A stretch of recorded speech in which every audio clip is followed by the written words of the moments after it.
مدنی بہار، ہر مدنی مذاکرے کی ایک آواز۔ یہ مدنی بہار ہے تعویذات عطاریہ کی۔ شفا کیسے ملی؟ آپ بھی ہمارے ساتھ جے پور ہند چلیے۔ میٹھے میٹھے اسلامی بھائیوں اور مدنی چینل کے ناظرین، الحمدللہ عز و جل دعوت اسلامی جو کہ تبلیغ قرآن و سنت کی عالمگیر غیر سیاسی تحریک ہے، الحمدللہ عز و جل تقریباً 94 شعبہ جات کے ذریعے یہ دین متین کی خدمت انجام دے رہی ہے، جس میں سے ایک شعبہ تعویذات عطاریہ بھی ہے۔ الحمدللہ عز و جل اس مبارک شعبے کے ذریعے وقتاً فوقتاً مدنی بہاریں موصول ہوتی رہتی ہے۔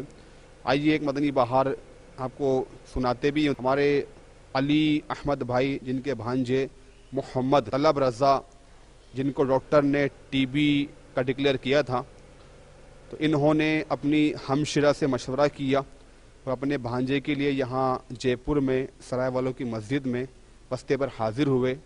بستہ ذمہ دار سے تعویذات عطاریہ حاصل کیے اور بھانجے کو استعمال کرائے۔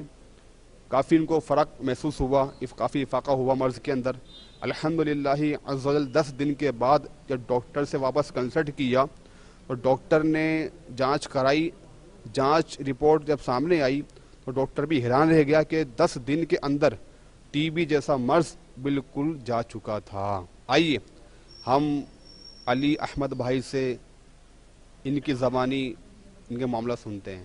السلام علیکم، میرا نام علی احمد ہے، میں جے پور کا رہنے والا ہوں۔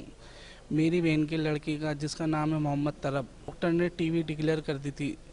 پھر میں نے اپنی بہن سے مشورہ کر کے اور اس کو یہاں بلا لیا، اور پھر میں نے کہا کہ ہماری مسجد جے پور میں ہے، مسجد سرائے والوں میں عطاری تعویذ کا علاج کیا جاتا ہے۔